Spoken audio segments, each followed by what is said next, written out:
I was hoping you could help me solve a toilet papering case. And why would I do that? Because I'm such a charming fella? It feels like it's been a while since we've got a really good South Park movie parody. Curious, what movie would you want South Park to parody? Something current like Barbie, Oppenheimer, both? Let us know.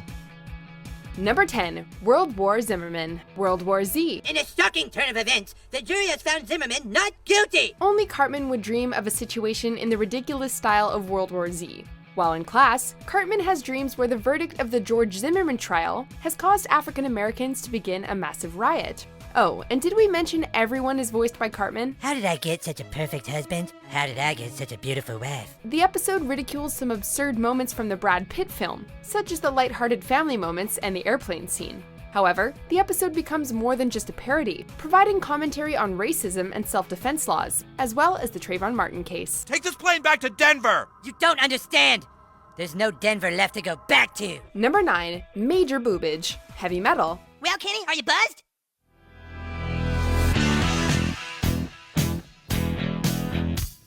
If you've seen the cult animated film Heavy Metal, you know the movie is one hell of a drug trip. However, it's not the kind we'd expect to come from inhaling cat urine, which is just what happens to Kenny and Gerald. Throughout the episode Major Boobage, Kenny frequently visits a woman who looks very similar to Tarna from Heavy Metal. One of the interesting pieces about this episode is that it pays respect to the source material by animating the characters through rotoscoping, just like the movie.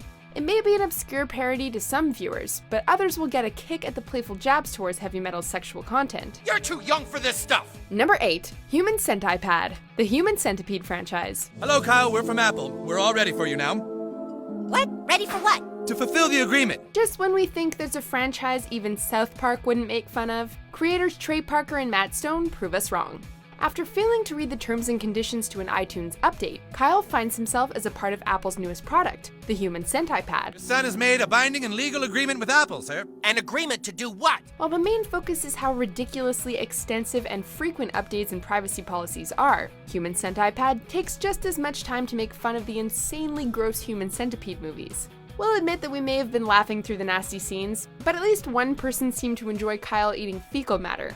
Any guess who that might be? Wow, kill! Number 7, Mecha-Streisand, Godzilla, Gamera, Ultraman, and Mothra. Who is the boy I saw on the news report tonight? Any longtime South Park fan will tell you that Parker and Stone's least favorite celebrity is Barbara Streisand, and that's really putting it gently. I'm going where there's lucky clovers in the... sucks, dude! In the Season 1 episode Mecha-Streisand, the singer assaults the boys in an effort to locate the Triangle of Zinthar and complete the Diamond of Pantheos. Upon completing the relic, she begins destroying the town as Mecha-Streisand.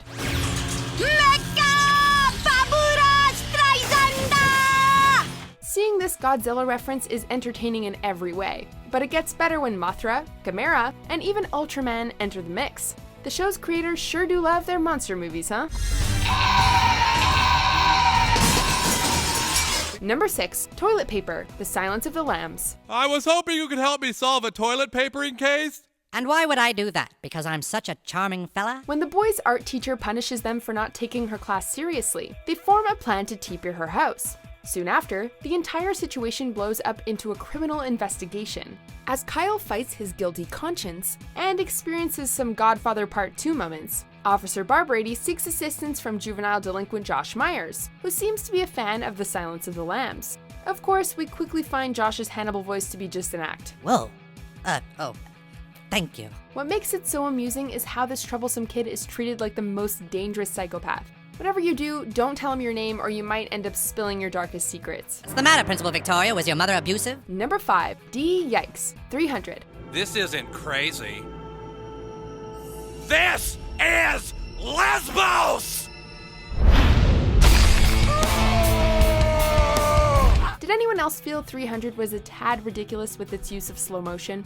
Well, Parker and Stone must have, as they spent an entire last half of an episode making fun of it. When Miss Garrison, begins hanging out at a lesbian bar, she and the occupants soon find it under threat by Persians. We're going to put down some lovely blue carpet and gold curtain rods.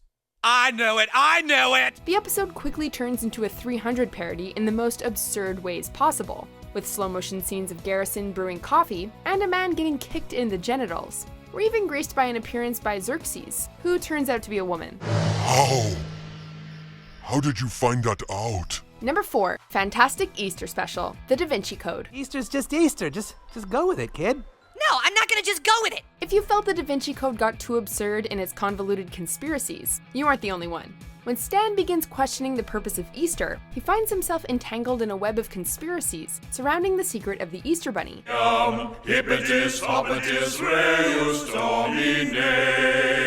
However, Stan quickly learns that everyone is simply reading too much into things. Throughout this parody, South Park points out the contradicting logic and plot points of its source material, with a secret rabbit society and an epic explosion caused by microwaved peeps. Peeps! Number 3, Coon episodes, superhero movies. I'm the hero this town needs. I am the king. When the kids don their superhero personas, you can tell they're watching too many superhero flicks, and so are we. In its handful of superhero episodes, South Park makes fun of the many tropes we've come to notice in Marvel and DC movies. In one, Cartman and Kenny fight over sharing a rooftop as they try to be like Batman. In another, the kids try to get their own Netflix series to be like the dozens of other superhero TV shows. The plan ends in their own version of Civil War when they can't settle on their own multi-phase entertainment plan. You can always count on Matt and Trey to commentate on Marvel and DC's overwhelming success. How come I have to have the video game? I want a movie too! Number 2, Night of the Living Homeless, George A. Romero's zombie movies. Oh, dude, what's with all the homeless people? When homeless people start to crowd the streets of South Park, the problem becomes almost catastrophic. Citizens are constantly hounded for any ounce of change they might have. Change! No, that was really all the change I had. You could say it escalates to a zombie apocalypse of Night of the Living Dead proportions. However, the episode's title is not the only George Romero reference. Movie buffs will also spot scenes ripped straight from Day of the Dead and Dawn of the Dead. The homages to Romero's films are incredibly funny, and they help shed some light on the plight of the homeless. Yes! I did it! I jumped over the homeless! Before we unveil our top pick, here are a few honorable mentions. Outlander! Outlander! We have your woman!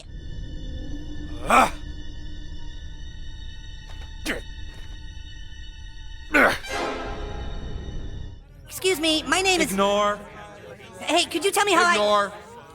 God damn it, I got sucked into Facebook! Number 1, the return of the Fellowship of the Ring to the Two Towers, the Lord of the Rings franchise.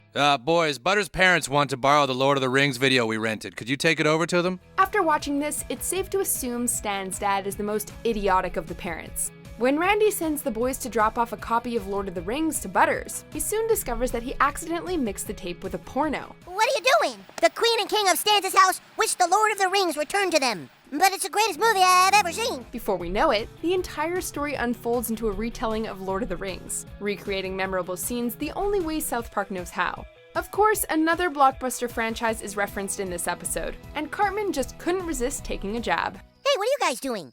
We're playing Harry Potter. Did you enjoy this video? Check out these other clips from Watch Mojo and be sure to subscribe and ring the bell to be notified about our latest videos.